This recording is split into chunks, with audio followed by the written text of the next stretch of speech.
Hello, and welcome to day 94 of the Live Daily Guided Meditation series for ourselves and the world. Thank you so much for joining. We're just going to give it a few seconds to give everyone a chance to get in here, and then we're going to get started.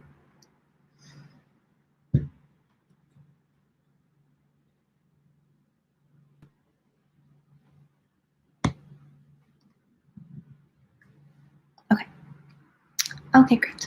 So again, welcome, day 94. This is amazing. Thank you so much for joining and for continuing to share your love with the world and to do this important self-development work around anti-racism in our lives and in the world. So I have another quote from John Lewis today, and he says, "History will not be kind to us. So you have a moral obligation, a mission and a mandate to speak up, speak out, and get in good trouble. You can do it. You must do it. Not just for yourselves, but for generations yet unborn." And so I want us to consider today in our meditation this idea of a moral obligation. Because for me, I also believe that we have a moral obligation, that when we see something that is wrong, to make it right, to create and live in a just, kind, loving, and equitable and moral world, and to create structures and institutions and governments and a society and culture that supports all people.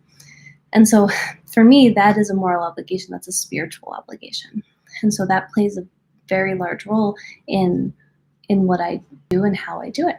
And so I want us all to consider today what role that plays for each of us, because it's really important in how we move forward and whether we're sustainable or able to do this kind of work for any period of time or do it efficiently and effectively.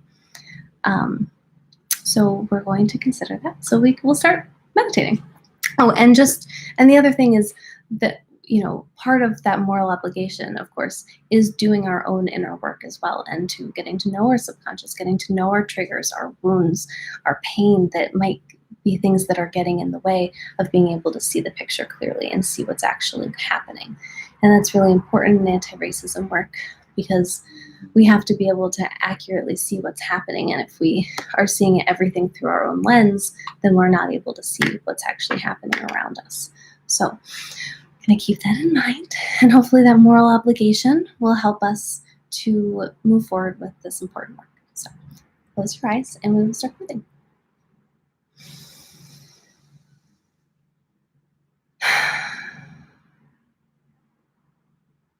So we're taking long, deep, slow breaths in through our nose, following it down and feeling the inflation of your diaphragm and your lungs, feeling the shift from inhale to exhale and exhale to inhale, and then allowing our breath to leave our bodies with an audible sigh.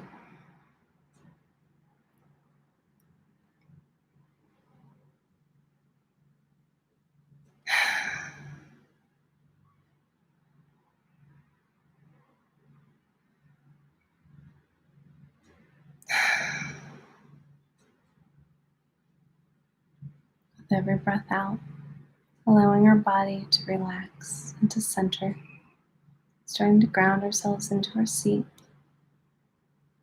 bringing ourselves back into our body.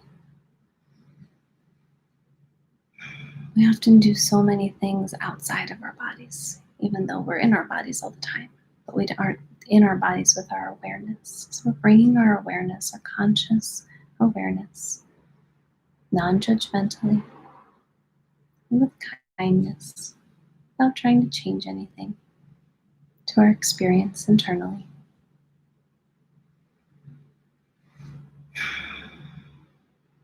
Noticing any body sensations you might be feeling.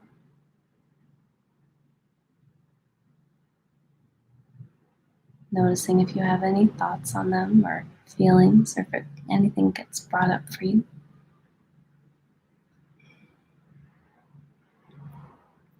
In regards to your body sensations specifically. Noticing any feelings you might be having. Noticing your mood today.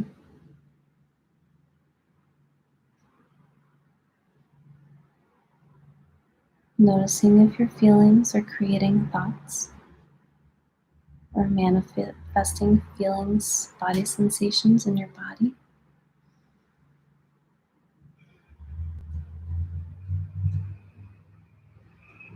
Noticing any thoughts you may be having.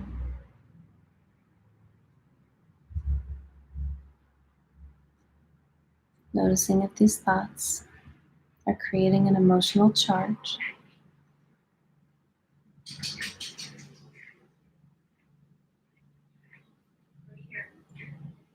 Noticing if that emotional charge creates a feeling in your body. Noticing any sounds that you might be hearing or anything else in your experience right now. Paying special attention to how these different parts of you interact with one another.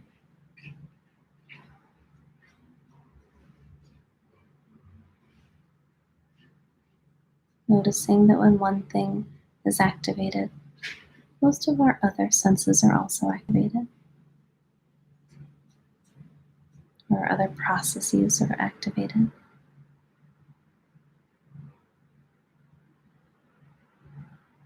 Noticing how they can often get wound up in each other. We're just trying to gently give them space to unwind, allowing ourselves to see different parts of ourselves clearly.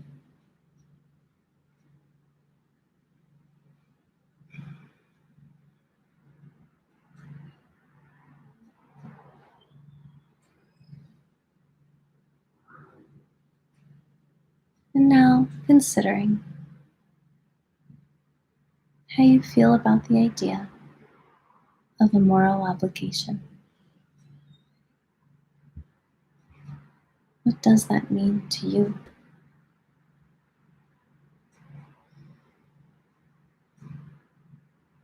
How does that manifest in your life?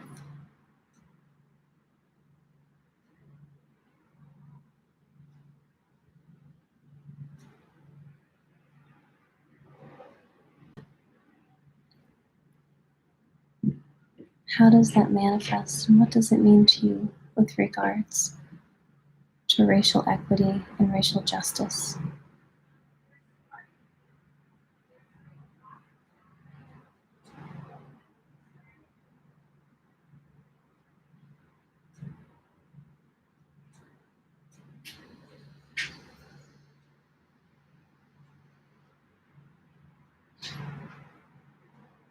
How does it help you or deter you from doing this kind of work, internally and externally?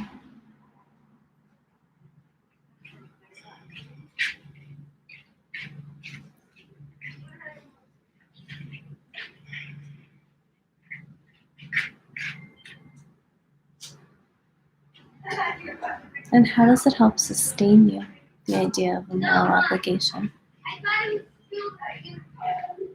in this work? How does it support you in continuing this often hard, painful, life-changing work?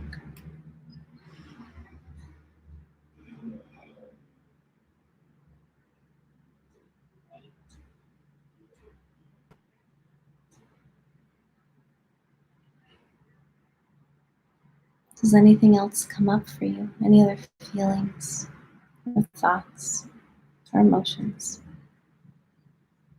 come up when we talk about moral obligation?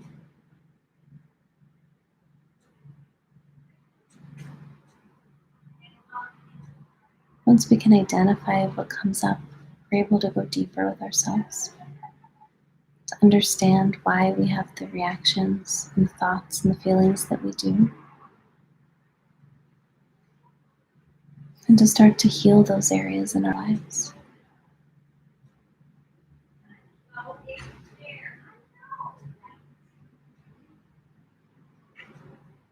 Now we're going to think about a place that feels really good to us. A place where we feel loved and loving, happy and healthy,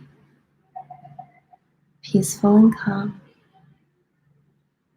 safe, connected and whole.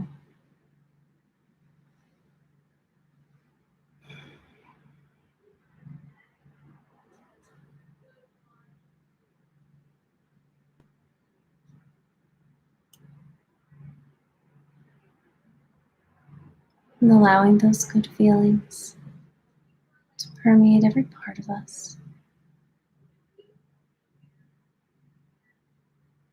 Really allowing ourselves to experience them.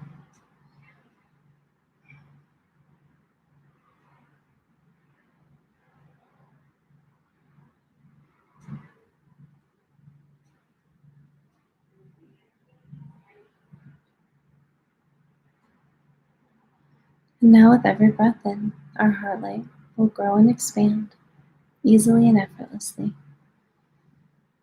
filling the whole of our chest and then the whole of our body, blessing each and every cell in our body with our love and our light.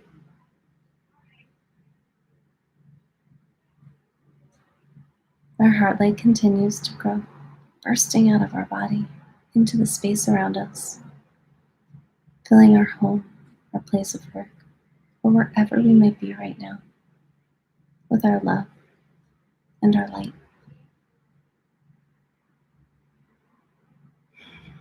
And our heart rate continues to grow, flooding out into our neighborhoods, our towns, our cities, to our states, provinces, and territories, to our countries and nations, and to our continents, blessing each and every living being on our continents with our love and our light. And our heart rate continues to grow and expand, going deep down into Mother Earth, connecting us with her wisdom, her abundance, and her harmony, as we bless her with our love and our light. And our heart rate continues to grow, engulfing the entire planet in our love and our light, blessing each and every living being, each and every person, each and every group of people, each and every government and system, institution and organization, each and every plant and animal, and especially those who are struggling or suffering right now, including Black, Indigenous people of color, and the LGBTQ plus community, blessing them with love, wholeness, equity and equality, justice, understanding, compassion, support, and appreciation for the highest and greatest good of all, so that we may live in a world that is loving, just, and equitable. And our heart light continues to grow, going out into the deepest parts of space, infinitely expanding, just as the universe is infinitely expanding, just as the divine is infinitely expansive. Because you are the universe and the divine. You are infinite, and you are love.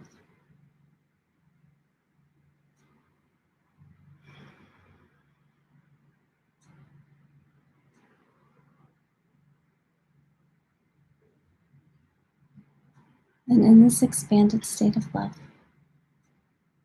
considering again This idea of moral obligation.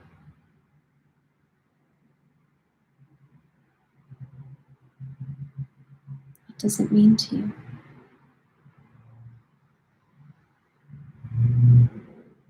How do you experience it differently now in this expanded state of love?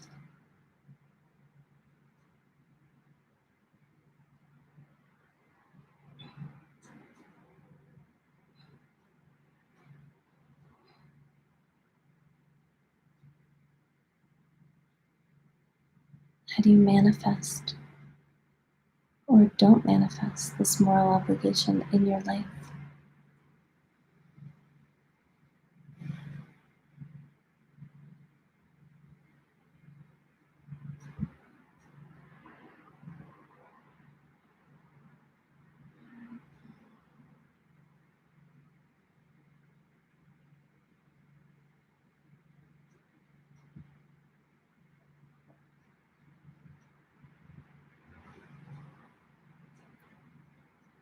Feel free to stay in this space for however long you like,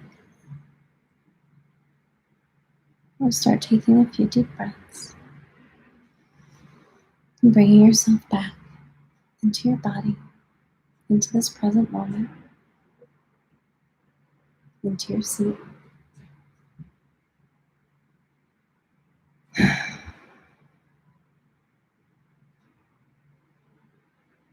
Knowing that all the knowledge and love that you created and gained comes with you and is part of you now.